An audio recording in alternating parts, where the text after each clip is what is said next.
Hello everyone, and welcome to another video in my world. What a lovely sunny day it is here in my world today. So yeah, let's begin the day.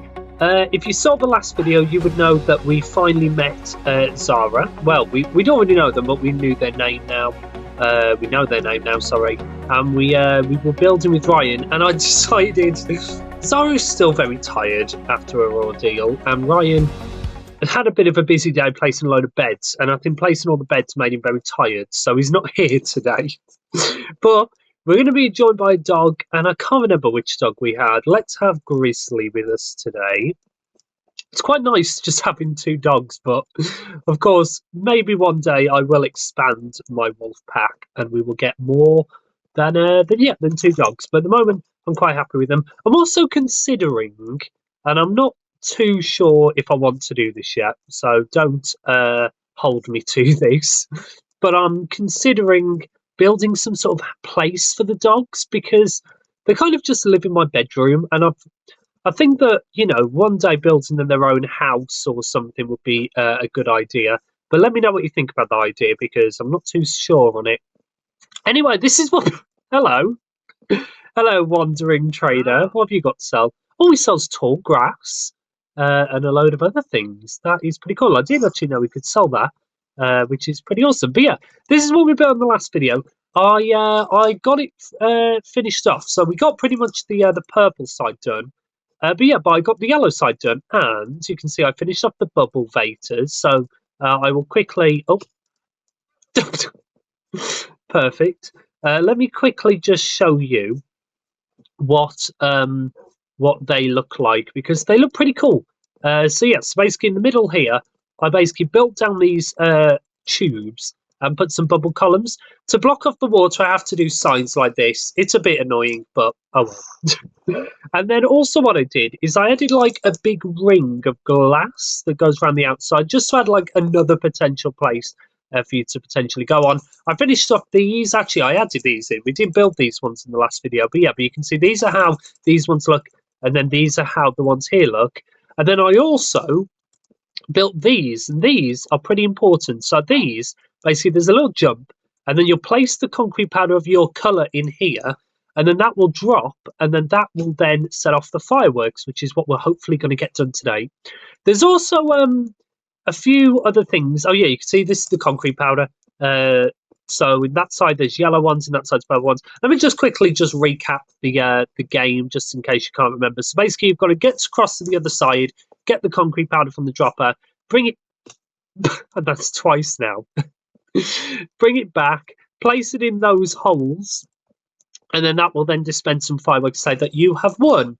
Very easy.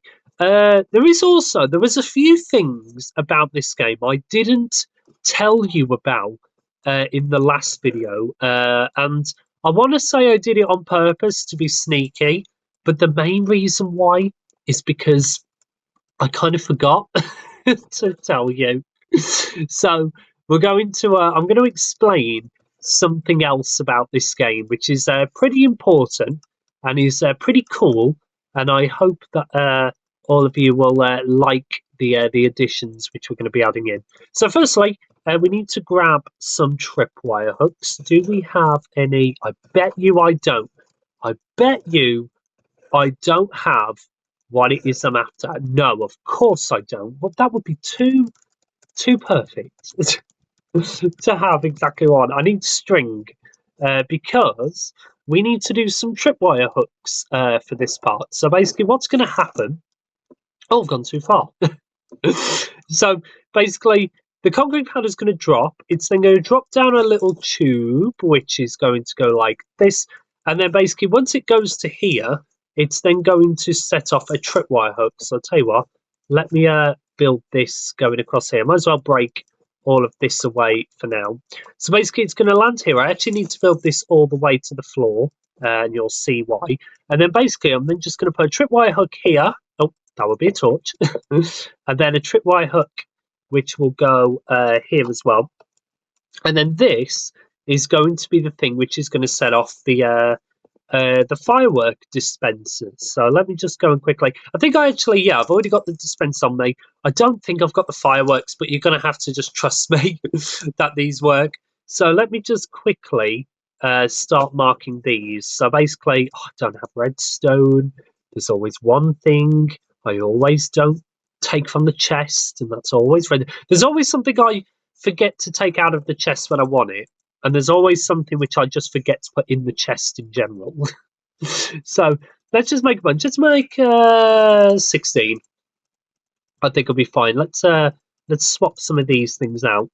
But yeah, so basically these are just going to go all the way to the top to basically make like a redstone torch. I might actually have to, for now, just break this away, just so I can build this, because this might get a little bit confusing otherwise. So let's just do all of this going up. Hopefully I've not missed a gap. That would be very annoying if I have. And then basically at the top, we're then just going to put a dispenser. So that's going to have that one.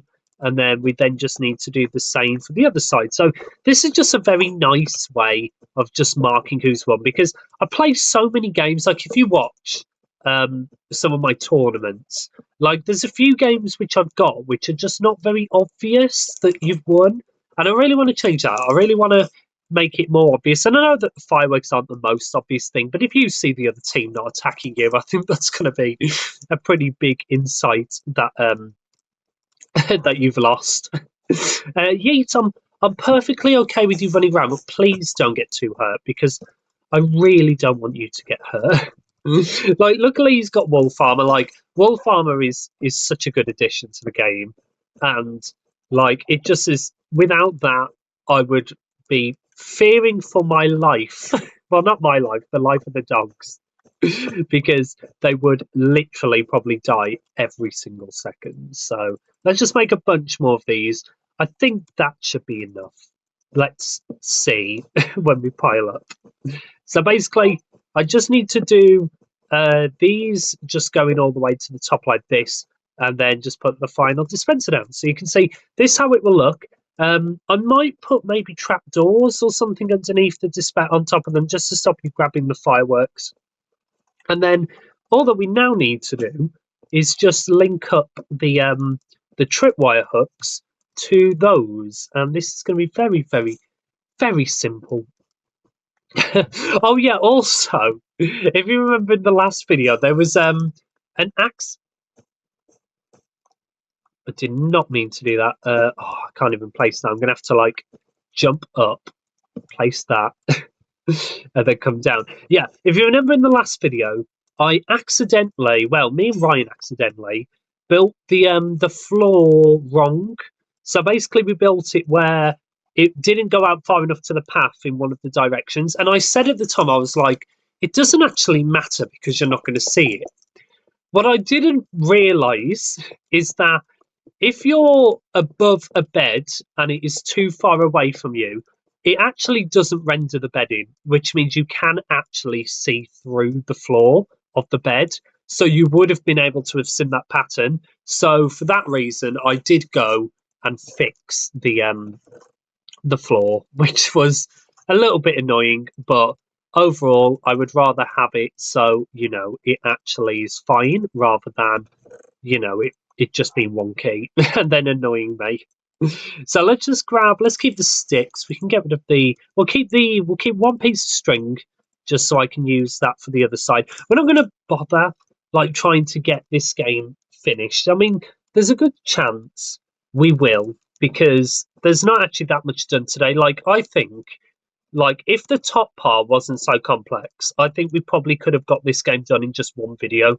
But because of how complex it is and all the other things that we got wrong in the last video, I think that it's absolutely fine. And I'm going to try and like make these glowstone blocks and put them back down here as well, because believe it or not, with ray tracing, even with like say these glowstone blocks, yeah, they're lighting up the floor, but if I put one in the floor here, look at that, it doesn't even illuminate it. It's so weird.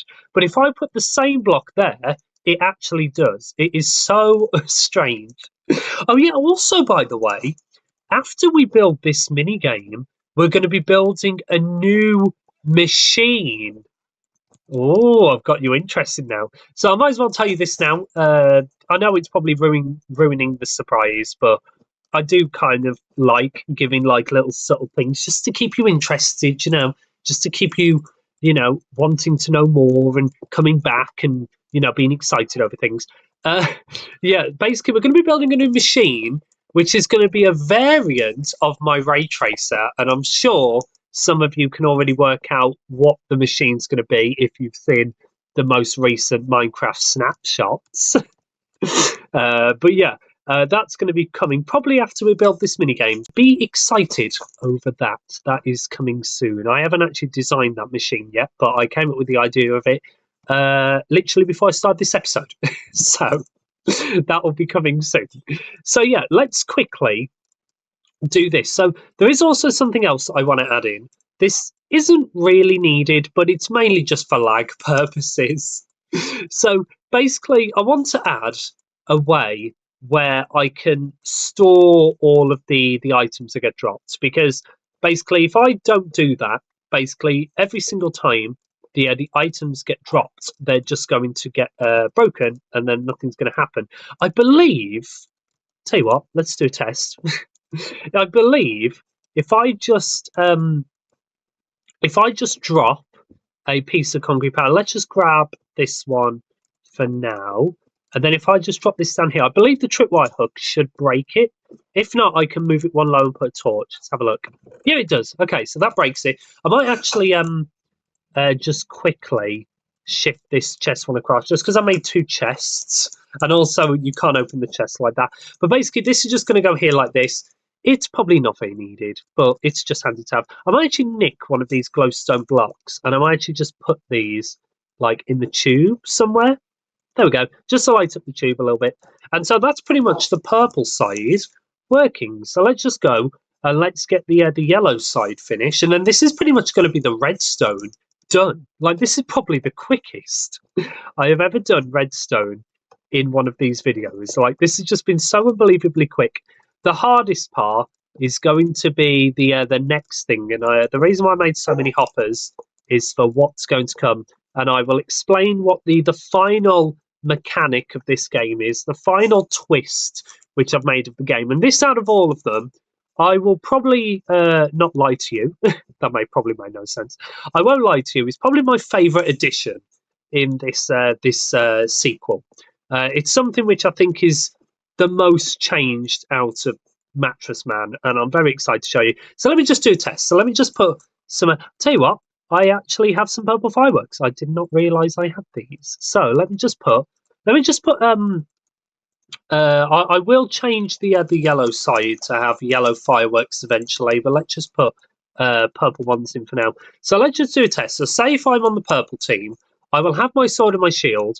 I need to battle my way across, come all the way across here, grab the concrete powder, battle my way back across to the other side, and then once I've got the concrete powder in my colour, I'd place it in this hole, and then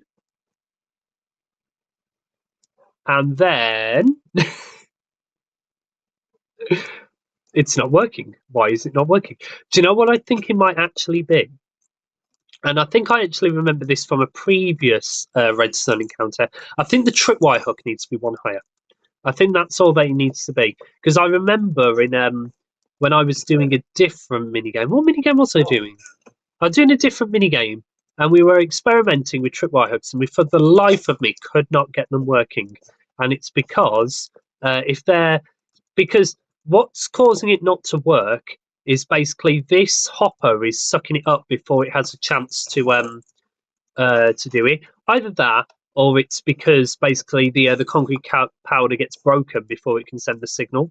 So if I do it like that, and then I'll need to move this redstone to go one higher to here, and then let's just do the same on the yellow side quickly, and then we can hopefully this will be the redstone actually finish. It's always a lot of trial and error with redstone, like there's a lot of trying to get things working and then seeing if it actually has worked, and a lot of stuff. But once it's working, and you don't have to worry about it again, which is always nice. So yeah, so this tripwire hook, this needs to be on this level, and then once again we just need to put the string. I'm a little bit trapped, aren't I? Let's just do this for now. We can just break those, and then let's just put this going like this, and then okay, nothing fell in there, but I do need to move this redstone dust up to there. There we go. So I believe this is the mini game done. I think, like in terms of the redstone, it's got a very small amount of redstone. This game, right? Let's try with this yellow concrete powder. Let's see if it's going to launch the fireworks. Please work. Let's see if it's going to do it. There we go. So you can see there's the purple ones, and then I realised I did the wrong concrete powder. I should have. Can't believe I just did that. Tell you what, let me use my bubble columns in the middle. But yeah, I should have done the yellow one on this side, shouldn't I? Just because this would have been like correct. But anyway, let's test this side. Let's see if it's working. There we go. So you can see that is how it works. So all I'll do is I'll just switch it. So the yellow side fires out yellow fireworks, and I'll keep the purple ones there. But I might just fill them up with quite a lot of stuff just to basically, yeah, get you prepared. So there is one more thing I want to get done before we end off this video, and this is a cool one. I think you're going to like this. So one of the things I really wanted to add is I just wanted to add a little bit of luck to the game, and I also wanted to add a bit more strategy for team games, because one of the things with team games is that sometimes they can be a bit predictable when everyone's always got the same equipment, and like I wanted there to be some variety just to kind of make players, like want to have different classes and want to basically try and get as much as they can. So literally what we're going to have is we're going to have classes is going to be what we're going to add. So we're just going to add a hopper which can go here, and then this hopper is then just going to link up with that chest, with that dispenser, sorry, that dropper. And then basically how this is going to work is then we're just going to put a block on top, and I should do this out of that. Have I got any crimson wood? I'd rather use the actual wood. I tried color coordinating this, so I've used purple wood on the purple side, and I've used like there isn't really any yellow wood. It was either bamboo or birch, and I think birch looks nicer. But yeah, so basically if I throw something in here, say dropper, let that go around for a little bit, press it, and there we go. So you can see that comes out. So basically what there's going to be is there's going to be 3 shulker boxes which are going to be in here, and they're each going to have a different class which you could potentially play in the game. So one of them is going to be your generic mattress man class, so a knockback 2 sword and a shield. The second class is going to be basically you're going to have a knockback 1 sword, a shield, and a netherite helmet. And the reason why you've got a netherite helmet is because netherite actually gives knockback resistance. So if you get the netherite helmet, it means you're more of like a juggernaut. You can take more hits and you're less likely to fall down. And then the final class, and this is going to be probably one of the more interesting classes, is going to be, I like to call them the berserker. They're probably not actually a berserker, but I just think that's just a good name. And it's basically going to be a class where you're going to have a knockback 1 sword. So every class is going to have a sword and a shield. You're going to have a knockback 1 sword, a shield, and a wooden axe.